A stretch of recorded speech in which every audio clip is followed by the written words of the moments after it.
तो जैसा कि अब हम अभी तक हम लोगों ने बात की थी, तो किसी कंट्री के बारे में अगर हमें पता करना हो कि वो कितनी अच्छी है, तो इसमें हमने बात स्टार्टिंग में ही कह दिया था कि मनी इंपॉर्टेंट क्राइटेरिया है, पर उसके अलावा भी दूसरी चीज़ें हैं। पर सबसे ज़्यादा इंपॉर्टेंट क्या होता है कि कंट्री अगर पैसे वाली है तो वो सारी चीज़ें ढक सकती है, एक तरीके से कह सकते हैं हम लोग। तो इसी के साथ हम लोग ऐसी टूर के साथ रहते हैं, और हम लोग देखते हैं कि किसी कंपनी, किसी कंट्री के पास में अगर ज़्यादा पैसा है तो वो कुछ भी कर सकता है। लिटरली बात सही है कि अगर कंट्री के पास आधा पैसा हो तो आप क्राइम भी कर दें तो कोई दिक्कत नहीं होने वाली है। तो ये सब चीज़ें माफ़ किया दी जाती है। तो बस बाकी चीज़ें भी देखेंगे डेवलपमेंट, ये मैं अलग पर्सपेक्टिव से बता रहा हूँ, चैप्टर के हिसाब से नहीं है। तो मैं बता दूं कि भैया कंट्रीज जो मतलब हाई इनकम रहती हैं, अच्छा परफॉर्म करती हैं। तो जैसे कि अगर अगर हम अपने ही बात देश की बात करें, तो काफ़ी बड़ी जीडीपी हो, काफ़ी बड़ी इकोनॉमी बन चुकी है इंडिया की। पर अगर अलग अलग सेक्टर्स में देखा जाए, जैसे हम लोग बात करें जेंडर गैप इंडेक्स हुआ, या फिर हम लोग दूसरे इंडेक्सेस की बात करते हैं, पोवर्टी रेट हुआ, या फिर दूसरे इंडेक्स की बात करें, तो उसमें हम अच्छा परफॉर्म नहीं कर पाते हैं। भले ही हम लोग बात करें तो वर्ल्ड की लार्जेस्ट इकोनॉमीज में आते हों, फिर भी वो हम लोग क्राइटेरिया अभी तक हम लोग कवर नहीं कर पा रहे हैं, क्योंकि हम लोग जीडीपी का कॉन्सेप्ट थोड़ा अलग होता है और उसमें डेवलपमेंट का कॉन्सेप्ट थोड़ा अलग होता है। ये दोनों चीज़ अलग अलग है, डेवलपमेंट और जीडीपी से अंतर बहुत जमीन आसमान का अंतर है। ठीक है, तो अगर हम लोग बात करते हैं, अब वो सब छोड़िए, उस चैप्टर पे आते हैं। तो कंट्रीज जिनके पास हायर इनकम होती है, तो भैया इनकम के बारे में हमने बात की कि कंट्री के पास अगर ज़्यादा इनकम होगी तो वो डेवलप कहलाएंगी दूसरी कंट्रीज के पर्सपेक्टिव में। तो हम लोग बात करें जिनकी कम इनकम है उनके पर्सपेक्टिव में, जिनके पास ज़्यादा पैसा आता है या फिर ज़्यादा मनी होती है, वो कंट्रीज क्या कहलाएंगी, डेवलप कंट्रीज कहलाएंगी। तो भैया इकोनॉमी के अंदर अगर आपको कंट्रीज को डिवाइड करना है तो अलग अलग आप लोग डिवाइड कर सकते हैं। तो हमारे पास तीन प्रकार की कंट्रीज आती हैं। एक तो होती है अंडर डेवलप्ड, दूसरी होती है डेवलपिंग कंट्रीज, और तीसरी होती है डेवलप कंट्रीज, जैसे यूएसए और यूके वगैरह। ये सब डेवलप कंट्रीज के अंदर आती हैं। और हाँ, जैसे हम हुए, इंडिया हुई, चाइना हुई, तो ये डेवलपिंग कंट्रीज में आती है। ठीक है, तो जैसे कि हमने बताया कि greater income is an important goal for a country. तो किसी भी कंट्री या नेशन के लिए इम्पोर्टेंट गोल क्या हो सकता है? तो अगर पैसे से मजबूत है तो आप लोग काफ़ी कुछ कर सकते हैं अलग अलग चीज़ों को लेकर। तो वही यहाँ पे पॉइंट लिखा हुआ भी है कि greater income is a important goal for nation. तो इम्पोर्टेंट मतलब अगर पैसे से आप समृद्ध हैं तो आप लोग बहुत चीज़ें कर सकते हैं दुनिया में। ठीक है, now what is the income of a country? तो इनकम क्या हम लोग बात कर सकते हैं, कंसीडर कर सकते हैं, क्या हो सकती है देश की इनकम, कैसे बताएंगे? तो यहाँ पे ये स्पेलिंग मैं बता दूं, INT। मैं यहाँ पे फिर से स्पेलिंग बता दिया क्योंकि छोटा लग रहा है मुझे भी ये देखने में दूर से। तो स्पेलिंग बता दिया, INTUITIVELY। Intuitively the income of the country is the income of all resident of the country. तो भैया सभी जैसे मान चलिए कोई व्यक्ति है, वो 5 रुपए कमा रहा, एक कंट्री के अंदर 3 लोग रहते हैं, एक एक बंदा कमा रहा 10 रुपए, दूसरा बंदा कमा रहा 10 रुपए, और तीसरा बंदा भी कमा रहा है 10 रुपए। एक एग्जाम्पल की तरह बता रहा हूँ मैं। तो तीनों की जो इनकम होगी वो कितनी होगी, 30 रुपए हो जाएगी। तो यही देश की इनकम कहलाएगी। ठीक है, this give this give us the total income of a country. तो बस इससे हमें कंट्री की क्या मिल जाती है, टोटल इनकम के बारे में हमें पता चल जाता है। तो ऐसे करके बात करते हैं। और अब हम लोग और प्रिसाइजली बात करेंगे एवरेज इनकम के बारे में, कि एक्चुअली में हम लोग, ये तरीका नहीं होता कि सबकी इनकम जोड़ दो। और अब हम लोग बात करने वाले हैं और अच्छे मेजरमेंट के बारे में, जैसे कि हम लोग किसी कंट्री की जो इनकम होती है वो निकालते हैं या उसे हम लोग पता करते हैं। तो आई थिंक इतना क्लियर हो गया होगा। तो अभी तक हमने क्या देखा कि कंट्रीज जिनके पास हायर इनकम होती है इन कंपैरिजन टू जिनकी कम इनकम होती है, तो वो कंट्रीज का कहलाती हैं, डेवलप कंट्री कहलाती हैं। डेवलप कंट्री कौन होती है? जिनकी इनकम ज़्यादा होती है, और जिनकी कम इनकम होती है वो अंडर डेवलप कंट्री कहलाती हैं। तो ग्रेटर इनकम हम लोग बात करें, एक इंपॉर्टेंट गोल होता है किसी भी नेशन का। तो नेशन की इनकम क्या होती है वो पता करना था। तो हमें पता है कि जितनी भी कंट्री के अंदर लोग रहते हैं तो उनकी सबकी इनकम मिला दी जाए तो हमें क्या बन गया, वो सारी इनकम मिलके क्या बन जाती है, कंट्री इनकम बन जाती है। ठीक है, समझ में आ गया? तो अगर हम लोग और बेटर क्राइटेरिया की बात कर ही रहते हैं, तो इसमें हम लोग एवरेज इनकम का कॉन्सेप्ट समझते हैं। तो कि सबकी इनकम जोड़ देना एक अच्छा आइडिया नहीं होगा। उससे उसकी बजाय हम लोग क्या करेंगे, एवरेज इनकम का कॉन्सेप्ट निकालेंगे। तो क्या होती है किसी भी कंट्री की एवरेज इनकम, इसके बारे में बात करते हैं। इसको मैं एग्जांपल की वजह से समझाऊंगा। तो पहले ये पॉइंट समझ लेते हैं, तो इसको नोट कर लीजिए आप लोग। द बेटर स्टैंडर्ड और criteria of comparison is average income which is the total income of the country divided by its total population. तो the average income is also called per capita income. तो किसी country के अंदर कितने लोग अगर पैसा कमाते हैं तो उसकी कंट्री की हम लोग बात करें पर पर्सन पर कैपिटा इनकम कहलाती है। एवरेज इनकम ऑफ के क्या कहलाती है? पर कैपिटा इनकम कहलाती है। क्या होती है पर कैपिटा इनकम? इसको निकालते हैं। तो इसको एग्जांपल की मदद से समझते हैं। तो हमारे पास मान चलिए कि 100 लोग हैं जो कि अलग अलग अमाउंट ऑफ पैसा कमाते हैं, ठीक है। मान चलिए 40 लोग कमाते हैं 60 रुपए, ठीक है, और 30 लोग कमाते हैं 50 रुपए, और 4 3 7, और 20 लोग कमाते हैं 30 रुपए, ठीक है, और 10 लोग कमाते हैं 4 3 7 3 10, 10 लोग कमाते हैं 100 रुपए, ठीक है।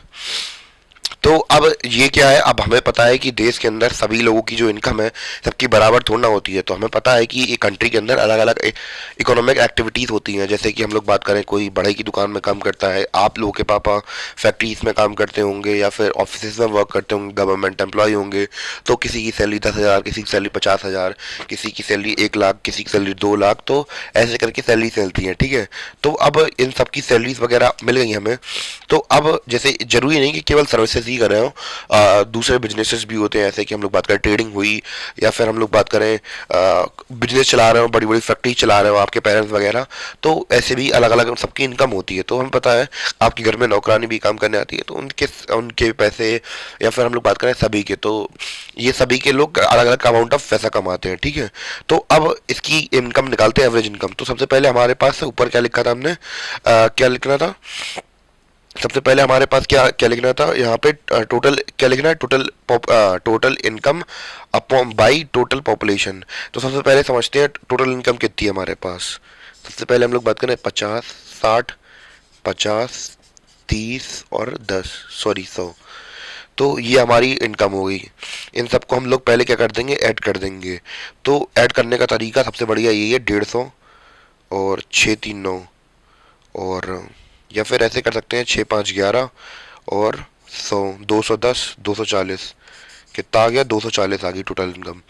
कितनी आ गई, 240 टोटल इनकम आ गई। कैसे आ गई, 6 5 11 110 140 और 100, 240 हो गए।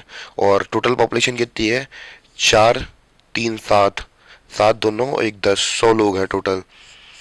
तो एवरेज इनकम कितनी निकल के आ गई, 24 एवरेज इनकम निकल के आ गई। कितनी है, 24 एवरेज इनकम है। यानी कि यहाँ पे पर आदमी कितने रुपए कमाता है, 24 रुपए कमाता है एवरेज, एवरेज के तौर पर, एक तरीके से ये समझ सकते हैं।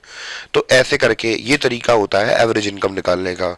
तो किसी भी कंट्री के अगर हम लोग एवरेज इनकम निकालते हैं तो वो कैसे निकालते हैं, इसी मेथड से निकालते हैं। तो आप लोग भी अलग अलग एग्जाम्पल लेके या फिर अपनी कंट्री की इनकम निकालने की कोशिश करिए, और अलग अलग एग्जाम्पल्स इसको करने की कोशिश करिए। इसमें आप लोग जो वैल्यूज़ हैं वो थोड़ी इंटरचेंज कर सकते हैं, तो ऐसे करके आप लोग निकाल लेंगे इनकम। तो यही क्या कहलाती है, the average income is also called per capita income. तो भैया यही एवरेज इनकम क्या कहलाती है, पर कैपिटा इनकम कहलाती है। तो इसमें हमने इस वाले स्लाइड में हमने देखा कि हमने दो चीज़ देखी, क्या एवरेज इनकम कैसे निकालते हैं, और एवरेज इनकम को कहते क्या है, पर कैपिटा इनकम कहते हैं। क्लियर हो गया, तो इतना जल्दी से नोट कर लीजिए आप लोग।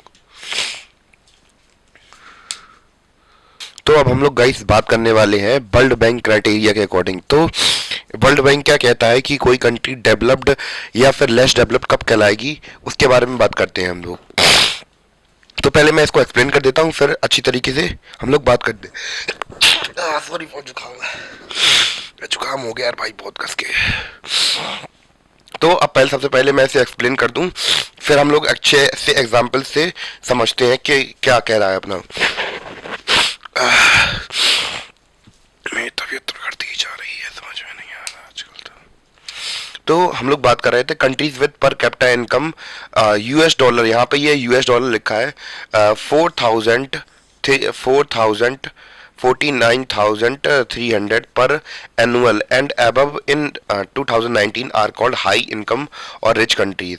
तो कहने का तात्पर्य ये है कि ये कह रहे हैं कि एक व्यक्ति, हम लोग बात करें 49,300 यूएस डॉलर कमाता है पर साल, यानी कि एनुअल सैलरी बता रहे हैं, मंथली नहीं, पर साल इतने रुपए कमाता है पर व्यक्ति हम लोग बात करें, तब हम लोग बात करें वो कंट्री क्या कहलाती है, हाई इनकम या रिच कंट्री कहलाती है। तो रिच कंट्री कहलाने के लिए आपके पास क्राइटेरिया ये होना चाहिए कि पर व्यक्ति इतने रुपए कमाए, कितना रुपए व्यक्ति इतने रुपए कमाए, 49,300 रुपए कमाए या इससे ज्यादा कमाए पर व्यक्ति, तो हम लोग कह देंगे कि वो क्या है, एक रिच कंट्री है। आई थिंक क्लियर हो गया होगा आप लोगों को।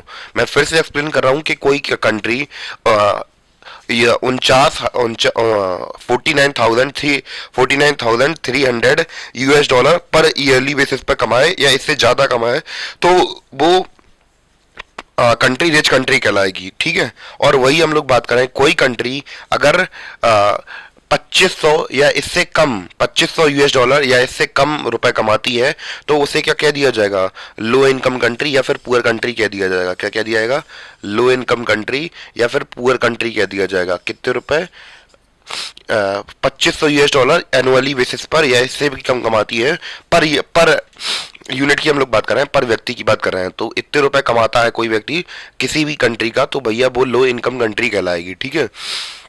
अब बात कर लेते हैं इंडिया की। तो इंडिया कहाँ पे एग्जिस्ट करता है इसके बारे में बात कर लेते हैं। India comes in category of low middle income country. तो इंडिया की अगर हम लोग बात करें तो इंडिया कहाँ आती है, लो मिडिल इनकम में आती है। यानी कि हम लोग इतने गरीब भी नहीं है और इतने अमीर भी नहीं है, हम लोग बीच में आते हैं। तो लो मिडिल इनकम है हमारी कंट्री की, बिकॉज हम लोग की पर कैपिटा इनकम कितनी है, जस्ट 6,700 US डॉलर ये हमारी सालाना तौर पर एक व्यक्ति कमा लेता है 2019 के डेटा के अकॉर्डिंग। तो हम लोग बात करें कि जो कंट्रीज क्राइटेरिया, मतलब जो कंट्रीज हम लोग बात करें इस क्राइटेरिया को टॉप करती हैं या फिर 49,300 US डॉलर से ज़्यादा कमाती हैं, वो कंट्रीज क्या कहलाती हैं, वो कंट्रीज कहलाती हैं हमारी रिच कंट्रीज या फिर हम लोग बात करें डेवलप कंट्रीज। क्लियर हो गया। तो मैं फिर से बता दूं कि हमने वो ने इस चैप्टर के अंदर क्या पढ़ा। पहले इस स्लाइड के अंदर हमने पढ़ा कि भैया कौन सी कंट्री अमीर कब होती हैं, कि उनके पास 49,300 US डॉलर से ज़्यादा कमाना चाहिए एक पर व्यक्ति।